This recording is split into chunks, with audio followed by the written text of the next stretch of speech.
समझौता, दिल छू लेने वाली कहानी। ये क्या बात हुई मदन? अभी हमारी शादी को 3 महीने हुए हैं और इतनी जल्दी आपका मन मुझसे उठ गया। पहले तो आप मेरे साथ वक्त बिताने के लिए बहाना ढूंढते थे। अब मैं देख रही हूँ कि ऑफिस के बाद भी आप ना जाने कहाँ समय बिताते हैं। काम तो मैं भी करती हूँ, परंतु मैं कभी भी आपसे नजरें नहीं चुराती हूँ। आप घर 10 बजे आते हो, मन होता है तो खाते हो, वरना ऐसे ही सो जाते हो। क्या कोई अपनी पत्नी के साथ ऐसा व्यवहार करता है?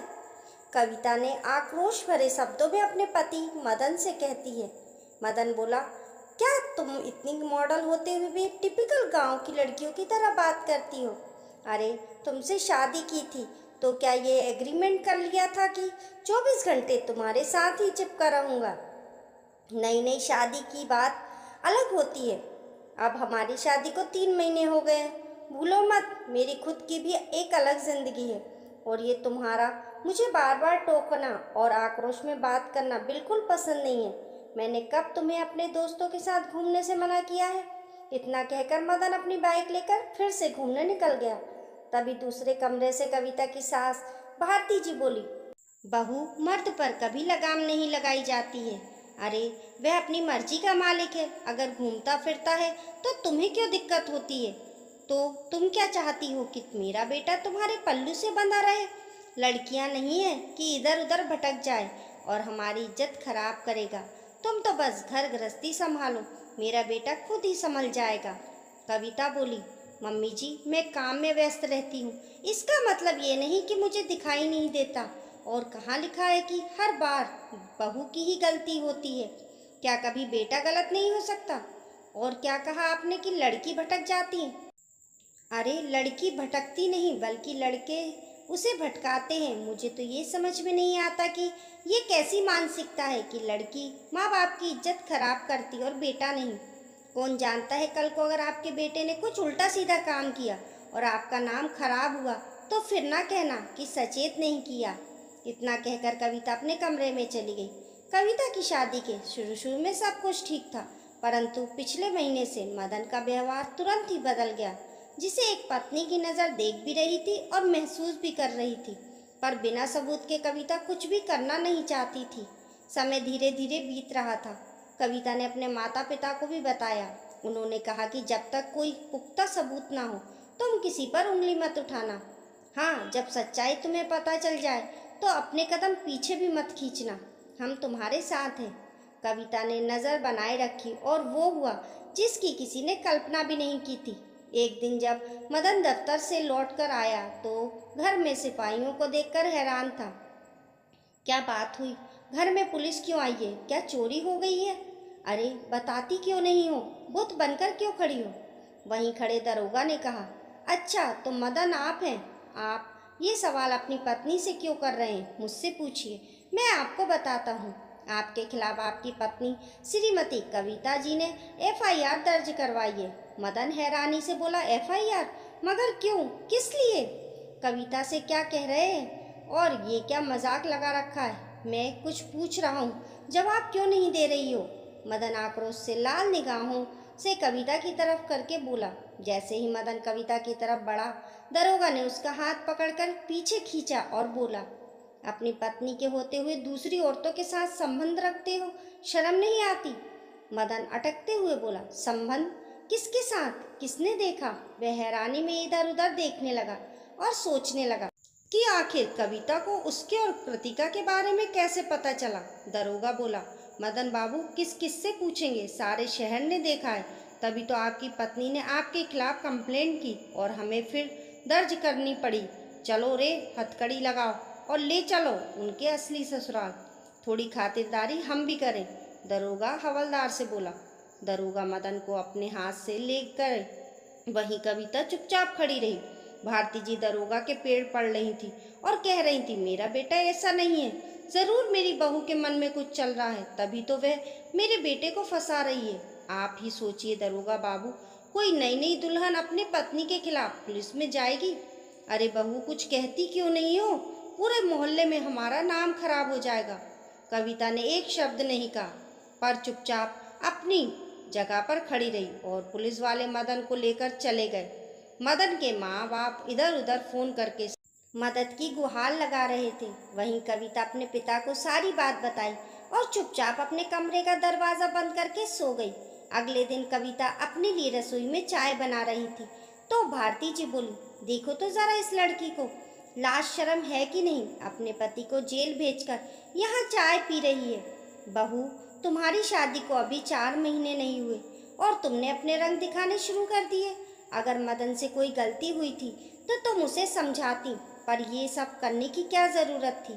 कुछ पूछ रही हूँ मैं, क्या दही जमाए बैठी हो? भारती जी के पति राजेश जी बोले, जब शादी हो रही थी तभी कुछ लोगों ने कहा था कि लड़की बहुत तेज तर्राट है, पर ये नहीं मालूम था कि अपने ही पति पर इल्जाम लगाएगी। अगर अपने पति को समझाती तो ये दिन देखना ना पड़ता। कविता चाय पीकर कप किराने रखते हुए बोली, मम्मी जी, पापा जी, मैं आपको इन बातों के लिए सचेत की थी, पर आप लोगों ने उसे गंभीरता से नहीं लिया और आज आप लोग मुझ पर ही उंगली उठा रहे हैं। उनकी बुरी आदतों पर लगाम लगाने की बजाय मुझसे अपेक्षा कर रहे हैं कि मैं उन्हें समझाती। वहारे ससुराल वालों, स्वयं के बेटे की गलती को अपनी बहू पर मढ़ रहे हो। आप लोगों को पता था कि शादी से पहले उनका चक्कर किसी और से चल रहा है, तो उनकी शादी आपने मुझसे क्यों करवाई? मेरी जिंदगी क्यों खराब की थी? भारती जी बोली, ये क्या कह रही हो बहू? जवान खून थोड़ा बहुत तो इधर उधर भटकता ही है, पर हमने उसे समझा दिया था। कविता बोली, अच्छा, तो आपने समझा दिया था और आपका लाडला समझ गया था। ये क्यों नहीं कहती कि मेरे पिता के पैसों की चमक आपकी आंखों में थी? दहेज की मोटी रकम, फ्लैट, गाड़ी, इन सब चक्कर में आपने अपने बेटे की एक नहीं सुनी और उसके साथ साथ मेरी जिंदगी भी खराब कर दी। इतना गुनाहगार आपका बेटा नहीं, उससे बड़े गुनाहगार तो आप लोग हैं। भारती जी को लगा कि बहुत ज़्यादा ही गुस्से में आ गई है, तो उन्होंने उसे पुचकारते हुए कहा, कविता बेटा, एक बार प्रयास करने में क्या है? अरे, तुम अपने रूप और प्रेम से उसे सही रास्ते पर लाती तो वह आ जाता। ज़रूर तुमने ही कुछ कमी छोड़ी होगी, तभी तो वह दोबारा उस लड़की के पास गया। थोड़ी देर में खबर आग की तरह फैल गई। मदन की बहन पूजा और बहनोई कबीर जी भी वहां पर आ गए और सभी कविता पर ही गुस्सा कर रहे थे। कविता गुस्से में खड़ी हो गई और बोली, मम्मी जी, एक बात बताइए, अगर मेरा संबंध नंदोई जी के साथ होता तो आप और आपकी बेटी मुझे क्या सलाह देती? पूजा बोली, हे भगवान, मम्मी देखो कैसी बेशरम औरत है, खबरदार जो मेरे पति की तरफ नजर भी डाली। कविता मुस्कुराकर बोली, अपने पर बात आई तो मिर्ची लगी। ननंद रानी, अगर मान लीजिए ऐसा होता तो क्या आप लोग मुझे इस घर में वही सम्मान देते जो आज आप अपने भाई और आप अपने बेटे के लिए मुझसे मांग रही हैं। किसी के पास कोई जवाब नहीं था। वहीं कबीर बाबू पूजा के धीरे से कान में बोले, भाभी बात तो सही कह रही है। पूजा ने आंखें दिखाई तो कबीर बाबू चुपचाप एक किनारे खड़े हो गए। भारती जी बोली, ठीक है, मेरा बेटा खराब है, हम सब खराब हैं। अगर हम इतने ही बुरे हैं तो चली जा, क्यों नहीं गई इस घर को छोड़कर? कविता मुस्कुराते हुए बोली, मम्मी जी, शायद आप भूल रही हैं, ये फ्लैट मेरे पापा ने शादी में मुझे खरीद कर दिया था। घर का एक एक सामान मेरे दहेज का है। और आप क्या कह रही थी, गांव की लड़कियां भटकती हैं? मम्मी जी, अब वह भी अपने अधिकारों के लिए आवाज़ उठाती हैं, फिर मैं तो शहर की लड़की हूँ। मुझे नहीं रहना आपके धोखेबाज बेटे के साथ। मैं तलाक के लिए अर्जी डालूंगी। अब ना तो मुझे आपके विश्वासघाती बेटे के साथ और ना आप लोगों के साथ रहना है। पूजा सामने आकर बोली, बहुत बोल रही हो तुम और हम सब सुन रहे हैं। तुम्हारे पास सबूत क्या है कि मदन धोखेबाज है और वह दूसरी लड़की के साथ घूमता फिरता है? राजेश, भारती, हर कोई उससे पूछने लगे, हाँ हाँ बताओ, क्या सबूत है? वह बोली, पूजनीय मेरे ससुराल वालों, सबूत वह गाड़ी है जो मेरे पिता ने दहेज में आपके बेटे को दी थी। वे मोटरसाइकिल भी मेरे नाम पर ही रजिस्टर्ड है। जब ये लोग लेकव्यू रोड में घूम रहे थे और हेलमेट नहीं पहन रखी थी तो सीसीटीवी कैमरे में उनकी तस्वीर उतारी थी और उनके खिलाफ चालान काटा और उस चालान का नोटिफिकेशन मेरे फ़ोन पर आया। मैंने सोचा अपनी शादी को एक मौका देती हूँ, शायद ये खबर गलत हो। पर जब आरटीओ ऐप पर जब गाड़ी का नंबर डाला तो सारा चिट्ठा सबूत के साथ सामने आया। अरे, मैं तो आपको उनके कारनामे दिखाए ही नहीं। ये लीजिए सबूत, देखिए। इसमें आपका बेटा किसके साथ चिपक कर घूम रहा है, समय तारीख सब है इसमें, कहकर कविता ने फोन अपने ससुर की तरफ बढ़ा दिया। फोटो देखकर सब हैरान थे, क्योंकि फोटो में मदन दूसरी लड़की के साथ बैठा था। हेलमेट ना होने के कारण उन दोनों की तस्वीर साफ साफ दिख रही थी। तभी राजेश जी बोले, अरे भारती, ये लड़की तो हमारे पड़ोसी राकेश बाबू की बेटी कृतिका है। भारती की फोटो देखी और आक्रोश में राजेश जी से बोली, सच्चाई पर मोहर लगाना जरूरी था क्या? ना जाने ये लड़का और क्या क्या कांड करेगा। मैं सोची थी पढ़ी लिखी नौकरी वाली बहू से उसकी शादी कर दूं तो इसकी परेशानी खत्म हो जाएगी और ये सही रास्ते पर आ जाएगा, पर ये लड़का। अब चलो यहाँ से, मेरा मुंह क्या देख रहे हो? फिर बेटे को कोसते हुए दूसरे कमरे में चली गई। दूसरे कमरे में जाकर भारती जी ने अपने पड़ोसी को फोन किया और खूब पटांग बातें बोली। अरे बेटी अगर संभल नहीं रही है तो किसी और के पल्ले बांध देते, मेरे बेटे को फंसाने की क्या जरूरत थी? कितनी मुश्किल से उसे रास्ते पर लेकर आई थी, पर तुम्हारी बेटी है कि उसका पीछा ही नहीं छोड़ रही है। उधर से आवाज आई, अपने बेटे को क्यों नहीं संभालती हो? खुले बेल की तरह छोड़ रखी हो।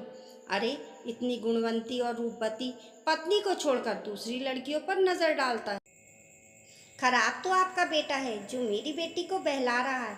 दोबारा मेरी बेटी के आसपास नजर आया तो उसकी टांगे तुड़वा देंगे। कबीर बाबू बोले, माताजी बुरा मत मानिए, पर जब अपना ही सिक्का खोटा हो तो दूसरे को दोष नहीं देते। साले साहब ने बहुत गलत किया। आप तो जानती हैं आजकल का कानून बहुत कड़क है और पुलिस तो उससे भी ज़्यादा सख्त है। ना जाने उनकी कितनी कुटाई की होगी। अगर कोई रहम कर सकता है तो वह है भाभी जी। रिश्ता रखें ना रखें, पर कम से कम साले साहब की हड्डियां तो ना टूटेंगी। तो जाइए और बहू के पैर पकड़ लीजिए। पूजा कबीर बाबू से बोली, ये किस तरह मेरी माँ से तुम बात कर रहे हो? कबीर बाबू ने पूजा को एक थप्पड़ दिया और बोला, खबरदार, अपना भाई निकला 2 नंबर का और पति को अपने वश में करना चाहती हूँ। अरे जिनके घर शीशे के होते हैं वे दूसरे के घरों पर पत्थर नहीं फेंका करते। घर चलो चुपचाप। इतना कहते हुए कबीर बाबू पूजा का हाथ पकड़े और वापस घर ले आए। कविता के माता पिता भी वहां आए। भारती जी और राजेश ने उन्हें भी समझाने की असफल कोशिश की। उन्होंने साफ साफ कहा, हमने बेटी की शादी इसलिए नहीं की थी कि आपका बेटा और आप लोग उसे धोखा दें और वह समझौता कर ले। आप लोग अपने बेटे की गलती को सुधारने की जगह दूसरे की बेटी को समझौता करना सिखा रहे हैं। हर बार लड़की ही समझौता क्यों करे? भारती जी कुछ कहती उससे पहले कविता की माँ बोली, अब बस बेहतर होगा कि आप लोग इस घर को खाली कर दें। मेरी बेटी अपने तरीके से अपनी जिंदगी की नई शुरुआत करेगी। अब वह इस रिश्ते में नहीं रहेगी। जहाँ भरोसा ना हो वहाँ औरतों का सम्मान नहीं होता। आखिरी बार शाम तक राजेश जी और भारती जी को बहू का घर छोड़कर अपने पुराने मकान में जाना पड़ा। कुछ समय बाद कविता ने मदन से तलाक लिया और अपनी नई जिंदगी की शुरुआत की। समय बीता, मदन लौटकर घर आया, माँ बाप से माफ़ी मांगी और अकेले जीवन जीने लगा। भारती जी बेटे के दुख से दुखी थी तो राजेश जी बोले, जैसी करनी वैसी भरनी। हमने तो इसे समझाने की कोशिश की थी, कहीं ना कहीं गलती हमारी है। हमने उम्मीद दूसरों की बेटे से क्यों लगाई? अपने बेटे की गलती क्यों नहीं देखी? सच ही तो कह गई कविता। जरूरी नहीं हर बार बहू ही गलत है, बेटा भी गलत हो सकता है। समय के साथ साथ कविता अपने जीवन में आगे बढ़ गई, पर मदन वहीं ठहर गया, क्योंकि हर बार दाग चांद पर ही क्यों लगे, कभी सूरज की भी तो ग्रहण लग सकता है। जैसी अच्छी बात फैलती है वैसी बुरी बात फैल गई। कोई भी माता पिता अपनी लड़की का रिश्ता ऐसे लड़के से क्यों करना चाहेंगे जो भरोसे के काबिल ना हो। दोस्तों, आपको ये कहानी कैसी लगी? पसंद आने पर लाइक और शेयर करें। ऐसी ही अच्छी अच्छी कहानियों के लिए चैनल को सब्सक्राइब करें। मिलते हैं फिर एक नई कहानी के साथ। तब तक के लिए नमस्कार।